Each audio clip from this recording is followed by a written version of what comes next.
Bonjour à tous, c'est Fatouma Diouf, juriste spécialisée en immobilier et directrice du cabinet immobilier Toumaï Group. Je suis très ravie de vous retrouver dans cette vidéo. Alors aujourd'hui, je vais partager avec vous des réponses que M.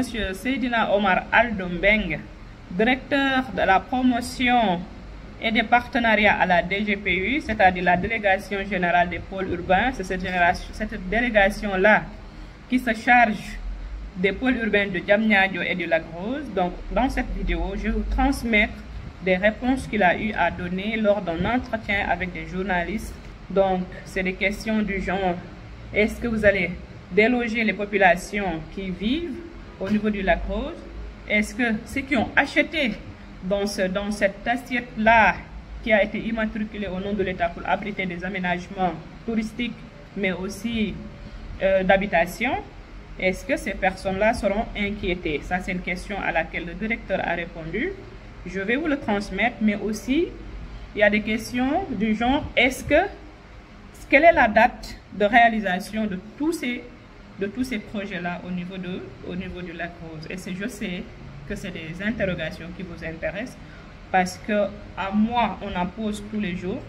J'en avais fait plusieurs vidéos l'année passée, au cours de l'année 2021. Il est bon d'actualiser toutes les informations que nous avions eu à donner au cours de cette année-là sur cette chaîne-là. Pour ceux qui ne sont pas encore abonnés à la chaîne, je vous invite à le faire, parce que c'est la chaîne qui vous permet d'avoir quand même des informations vraies, des informations actuelles par rapport au foncier ici au Sénégal.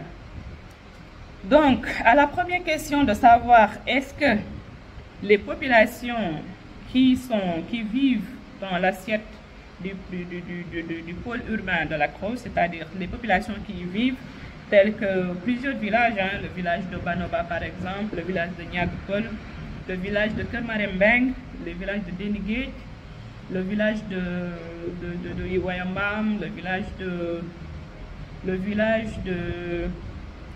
Mbey. Il y en a plusieurs villages qui sont quand même dans cette assiette-là, qui a été immatriculée en 2016 par l'État du Sénégal pour y faire un projet de pôle urbain. La question des journalistes de savoir, la plupart des réalisations, c'est à Diamniadio. Qu'est-ce qu'on peut retenir de concret au niveau du Lac Rose? Donc, à cette question, je vais rapidement faire un résumé. Donc, selon le directeur de la promotion et des partenariats à la DGPU, l'objectif au niveau du Lac Rose, c'est de laisser sur place, de procéder à une opération d'urbanisme, de réorganiser ces villages. Donc ça, s'il dit de laisser sur place, il fait allusion à la population qui habite actuellement au niveau du Lac Rose et tous les villages que je viens de citer, tout à l'heure. Il n'y a pas de projet de déloger ceux qui habitent au niveau des villages du Lac Rose, de cette assiette du Lac Rose.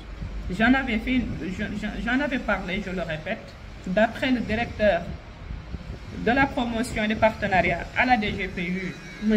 Mbeng, il n'y a pas de projet de déloger les habitants du Lac Rose. L'objectif, c'est de les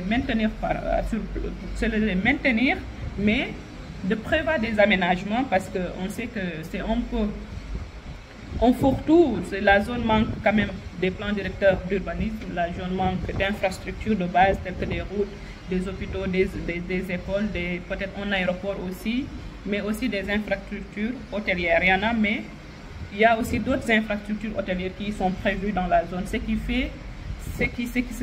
augmente la valeur déjà de cette zone-là, qui est déjà privilégiée par la nature. Donc ça, c'est la première question qui nous intéresse, nous. Les populations ne seront pas délogées, mais il faut juste apporter des zones d'extension, c'est-à-dire prévoir l'extension de ces villages, parce que c'est des villages qui grandissent vite. Les populations augmentent d'une manière assez rapide. Donc il faut vraiment prévoir des zones d'extension, mais aussi prévoir des zones d'aménagement. Donc je fais une pause sur cette réponse-là pour dire aux personnes, pour le répéter en fait aux personnes qui voudraient investir dans la zone du Lac Rose. Vous pouvez le faire, vous pouvez investir dans la zone du Lac Rose. J'avais fait une première vidéo sur cette chaîne pour expliquer tous les avantages qu'il y a à investir là-bas. C'est une zone qui est physiquement bien dotée parce qu'il y a le lac qui offre quand même une vue extraordinaire. Il y a la mer, ce qui est à côté. Il y a le sol qui est bon.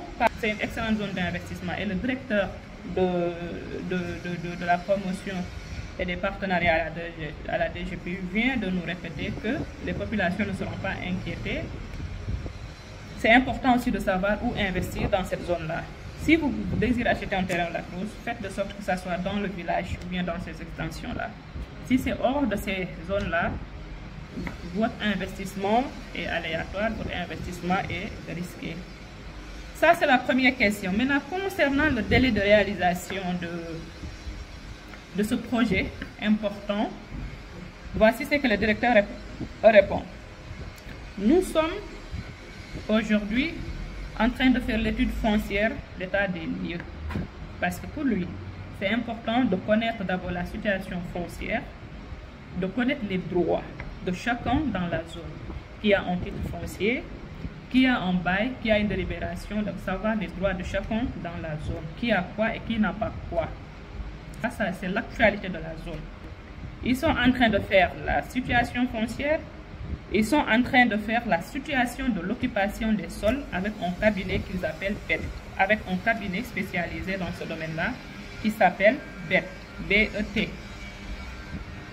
Donc, d'après ce directeur-là, ce qu'on peut retenir de l'actualité de ce pôle, il n'y a pas encore une brique qui a été posée, il n'y a pas encore d'infrastructure qui est en train d'être élaborée, il n'y a pas encore d'infrastructures qui sont en train d'être élaborées sur la zone, parce qu'ils sont en train de faire l'état des lieux de l'occupation, de la situation foncière, des droits, mais aussi de l'occupation des sols. Une fois qu'ils ont refait tout ça, ils ont des projets d'aménagement, mais aussi des projets de développement de certains secteurs immobiliers tels que les hôtels, mais aussi des résidences, parce que d'après eux, il y aura aussi des zones d'aménagement concertées, donc il y aura des parcelles qui seront viabilisées et qu'ils vont normalement donner, qui seront destinées à l'habitation. Donc il y aura une partie habitation, une partie infrastructure, que ce soit des routes, des infrastructures sanitaires, des infrastructures routières, des infrastructures sportives, mais aussi des infrastructures hôtelières. Il parle de terrains de golf, des hôtels de luxe. C'est important qu'on ait tout ça parce que c'est ce qui va faire décoller le tourisme dans la zone. Actuellement, le tourisme est déjà bien lancé, même le tourisme local, on l'observe tous les jours. On parle de la cause, de faire des randonnées, des balades en dromadaire, des balades des balades en pirogue au niveau, du lac. Donc ça veut dire que le tourisme y est déjà, mais pour attirer davantage de touristes, il faudrait vraiment développer tout ce qui a lieu de... Donc il faudra vraiment développer des infrastructures hôtelières, mais aussi des infrastructures routières qui vont attirer davantage de touristes. Alors, on va finir par cette mise en garde, c'est important. C'est vraiment important qu'on puisse par cette mise en garde, c'est important. Acheter c'est bien, mais savoir où investir aussi, c'est encore mieux. Donc pour lui, ce qui retarde déjà ce processus de l'occupation, ce processus d'étude ou bien de réalisation d'infrastructures, c'est le refus des populations. D'après lui, ce qu'il dit, c'est notre foncier. Le foncier nous appartient depuis belle lurette, donc ça c'est les propos des populations. Mais d'après le directeur, voici ce qu'il dit. Si l'on regarde les dispositions réglementaires, c'est pour la plupart des terrains non immatriculés qui appartiennent à présent à l'État, parce que c'est immatriculé. Je vous avais parlé du titre foncier 14043, mais aussi du titre foncier 8181. Ça veut dire que la zone elle est déjà immatriculée, elle n'est plus du domaine national. Et quand on parle d'immatriculation, ben maintenant on est dans le domaine de l'État. C'est important de le savoir. Donc il continue en disant, ces terrains appartiennent maintenant, cette zone appartient maintenant à l'État, même s'il s'agit de baux et de titres fonciers. Même s'il s'agit de baux, c'est-à-dire on bail des baux, même s'il s'agit des baux amphithéotiques, des baux à usage d'habitation, mais aussi de titres fonciers. Même s'il y a des titres fonciers dans la zone, ces terrains appartiennent maintenant à l'État. J'attire votre attention j'attire votre attention sur ce passage-là, parce qu'à chaque fois, les gens me disent, si c'est une délibération, ça veut dire que l'État va le reprendre plus tard. Et moi, de répondre à ces clients qui me posent d'habitude cette question-là, je dis, même s'il s'agit d'un titre foncier, si l'État a besoin de la zone, ben il le prend. Il le prend parce que c'est une prérogative constitutionnelle. L'État, c'est lui qui fixe la politique. C'est à l'État de diriger les politiques d'urbanisme, les politiques d'aménagement. Donc, les politiques d'aménagement. Donc, il continue en disant, dès lors qu'il y a un décret de déclassement d'utilité publique, l'État a la prérogative de voir les indemnisations nécessaires et de réaliser le projet. Même si vous avez un titre foncier, même si vous avez un bail, si l'État a besoin d'une zone, pour cause d'utilité publique, il le prend. C'est le texte qui le permet de le faire. À chaque fois, il le prend pour les besoins du projet, parce que c'est le texte qui le permet de le faire, de réaliser ces projets d'infrastructures publiques. Donc, ce qu'il fait en juste maintenant, ses prérogatives sont encadrées par des textes parce qu'il doit au préalable indemniser toutes les personnes qui disposent de titres sur la zone. Donc, quand vous achetez... Alors, pour finir avec ce bel entretien qu'il y a eu entre le directeur de la délégation, le directeur à la promotion, le directeur de la promotion, le directeur de la promotion et de partenariat de la DGPU. Donc, ce qu'il faut retenir essentiellement de cet entretien-là, c'est que le projet du lac Rose est toujours actuel. Donc, il y en a des personnes qui disent, parce que jusqu'à présent, rien n'est encore fait, le projet n'est plus d'actualité. Le projet est toujours d'actualité. L'État a ses délais. Les projets étatiques ont toujours leur délai, mais ils finissent toujours par être réalisés.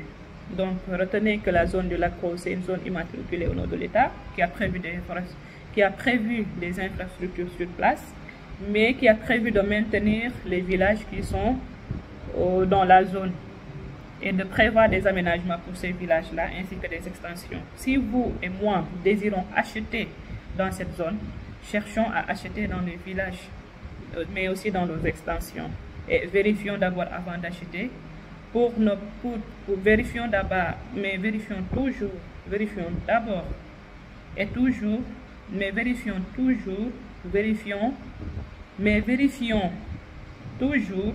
avant d'acheter dans la zone. Je vous donne rendez-vous la prochaine fois. Je vous remercie de votre aimable attention et vous donne rendez-vous la prochaine fois pour une nouvelle vidéo.